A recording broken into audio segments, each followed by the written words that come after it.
नमस्कार साथियों, स्वागत है आपका आपके अपने चैनल ग्रो मोर जीके में।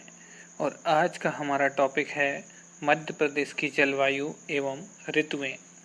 तो इन पर जो भी जीके में क्वेश्चंस पूछे जाते हैं, आपके एमपी के जो भी एग्ज़ाम्स होते हैं, तो उन क्वेश्चंस को हम लेके आए हैं। टॉप 35 प्लस क्वेश्चंस हैं।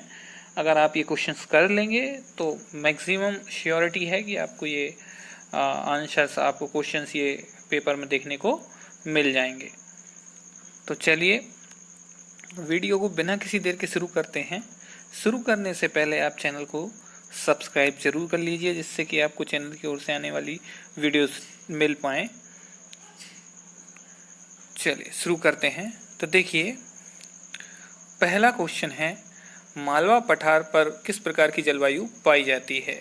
ये क्वेश्चन पूछा गया था एमपीपीएससी 2013 में, और इसका सही आंसर है सम जलवायु। तो जहाँ पे ना तो ज़्यादा गर्मी ना ज़्यादा ठंडक, ऐसा मौसम पाया जाता है, वो है आपका मालवा का पठार। इसलिए इसकी जलवायु को हम सम जलवायु कहते हैं। अगला क्वेश्चन है, मध्य प्रदेश में सर्वाधिक दैनिक तापांतर किस माह में मापा जाता है। तो ये है आपका मार्च में सर्वाधिक दैनिक तापांतर होता है। जैसे कि दिन का तापमान और रात के तापमान में बहुत ही ज़्यादा डिफरेंस होता है, तो वो होता है आपका मार्च के महीने में। अगला क्वेश्चन है, प्रदेश में शीतकाल में पश्चिमी विक्षोभ से होने वाली वर्षा को क्या कहते हैं। तो जब भी सर्दी का मौसम होता है मध्य प्रदेश में, तो उस टाइम पे जो बरसात होती है पश्चिमी विक्षोभ के कारण, तो उस बरसात को किस नाम से जाना जाता है। तो चार ऑप्शन है आपके पास, चौमासा, सिथाला, यूनाला और मावठ। तो इसका सही आंसर है मावठ।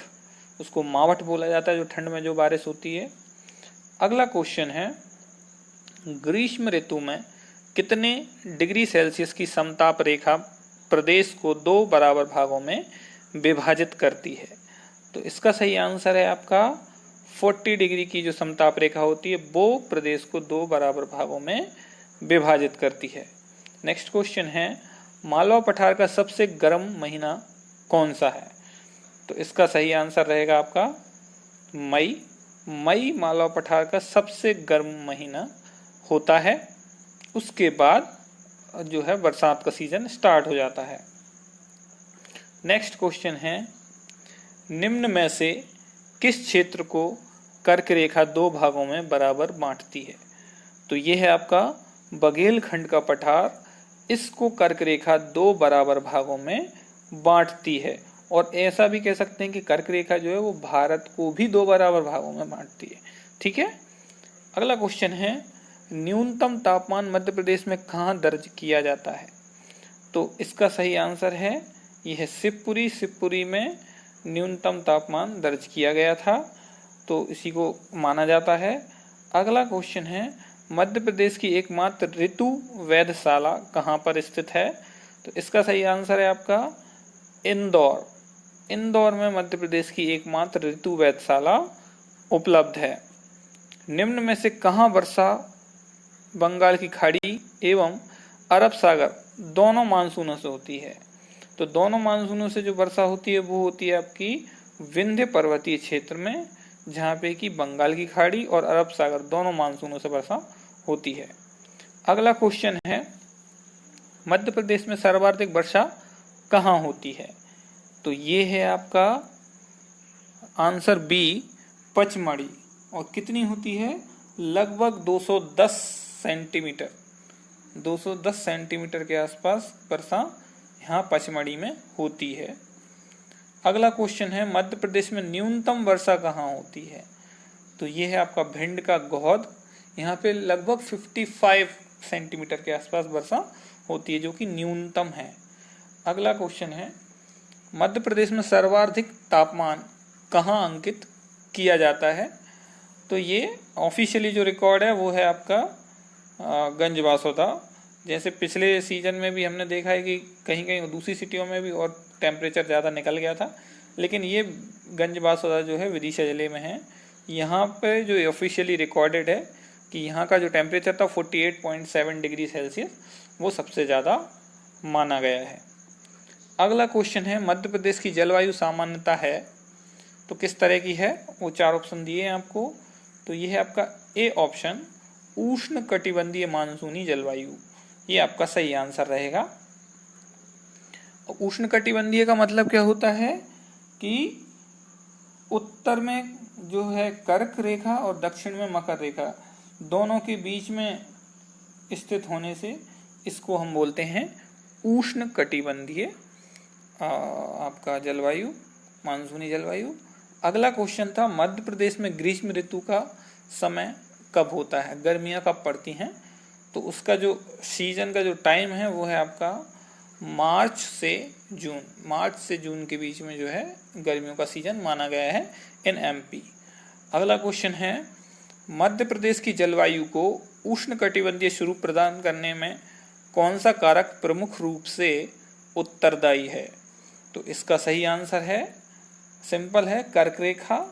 कर्क रेखा ही क्या करती है, उसको 2 बराबर भागों में डिवाइड करती है, और उसी वजह से इसको हम उष्ण कटिबंधीय स्वरूप भी बोल सकते हैं, जो उसको प्रदान करती है।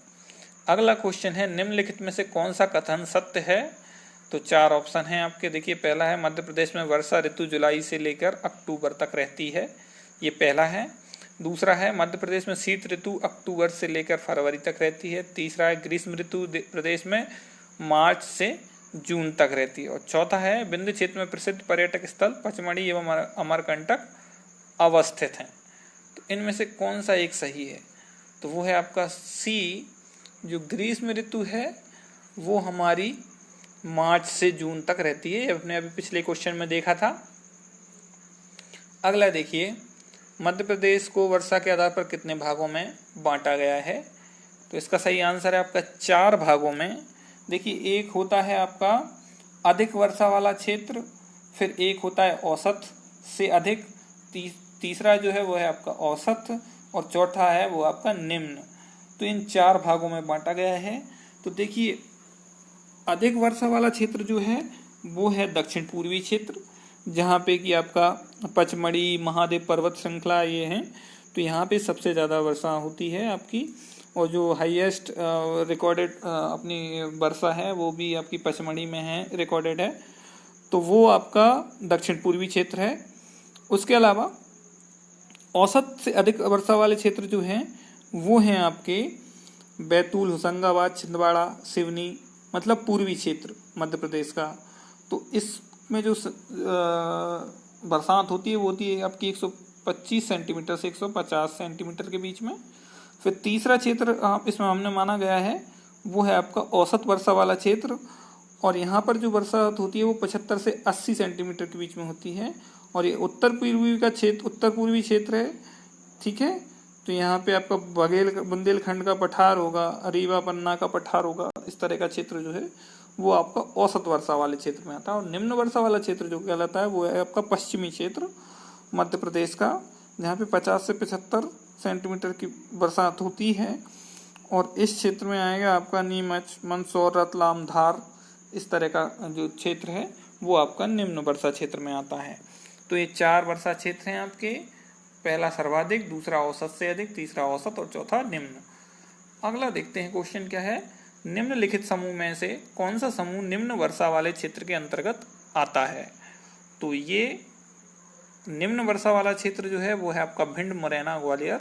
यहाँ पे निम्न वर्षा वाला क्षेत्र है।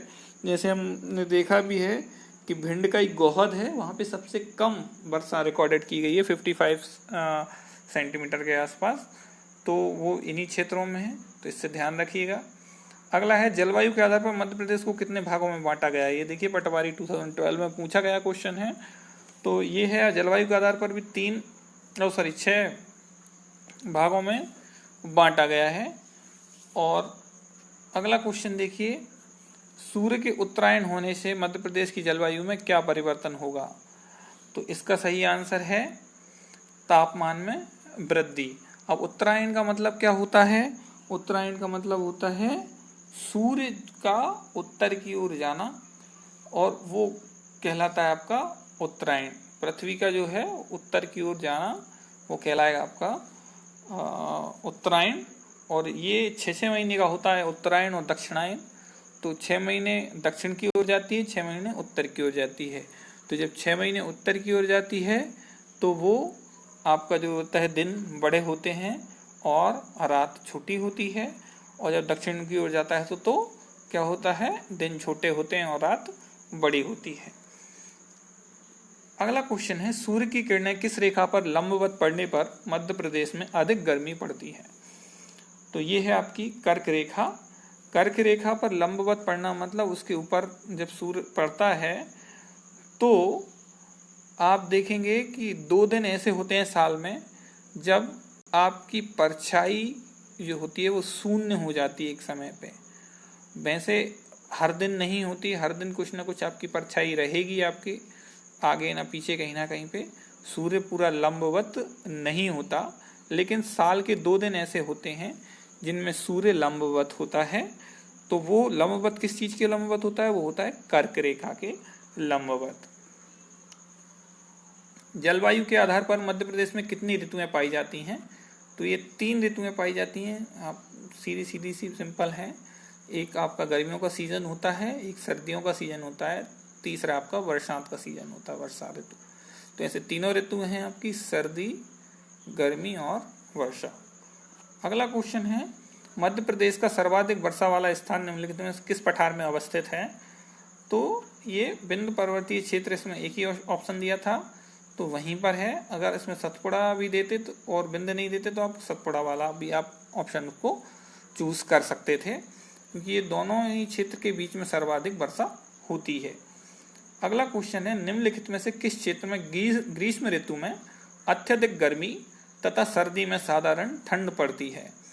तो ये है आपका नर्मदा घाटी का क्षेत्र, जहाँ पे गर्मियों में बहुत ज़्यादा गर्मी पड़ती है, लेकिन ठंड जो रहती है वो सिंपल और जो नॉर्मल ठंड होती है वैसी ठंड पड़ती है। मध्य प्रदेश के सर्वाधिक वर्षा वाले जिलों के युग्म को पहचानिए। तो देखिए, जहाँ पे सर्वाधिक वर्षा होती है वो है आपके मंडला बालाघाट।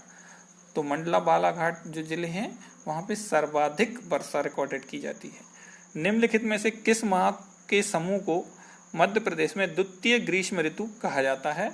तो ये है आपका सितंबर अक्टूबर। यहाँ पे क्या होता है, मौसम साफ हो जाता है और थोड़ा सा टेम्परेचर में भी वृद्धि होती है, टेम्परेचर बढ़ता है, तो इस वजह से इसको द्वितीय ग्रीष्म ऋतु भी कहा जाता है।